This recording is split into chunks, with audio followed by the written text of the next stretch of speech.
నమస్కారం ఈటీవీ 360కి స్వాగతం. ముందుగా ప్రధానాంశాలు. చెప్పిందే రాసుకోవాలంటూ సిటీ విచారణలో చెవిరెడ్డి చిందులు. మద్యం ముడుపులతో ఎన్నికల్లో ఓట్లు కొన్నట్లు రిమాండ్ రిపోర్ట్. వైసీపీ సైకోయిజానికి పరాకాష్ఠగా జగన్ రెంటపాళ్ల పర్యటన. అనుమతుల ఉల్లంఘనలపై చర్యలుంటాయన్న పల్నాడు ఎస్పీ. పన్ను ఎగవేతలు అరికట్టాలని అధికారులకు సీఎం ఆదేశం. ప్రభుత్వ ఆదాయానికి గండి కొడితే ఊరుకోబోమని హెచ్చరిక.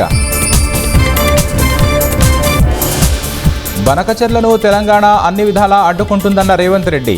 ఎన్డీఏలో ఉన్నంత మాత్రాన అనుమతులు వస్తాయనుకోవద్దని వ్యాఖ్య. విశాఖ బీచ్లో మంత్రుల యోగాసనాలు. యోగా వల్లే మోదీ బాబు ఫిట్గా ఉన్నారన్న సత్యకుమార్.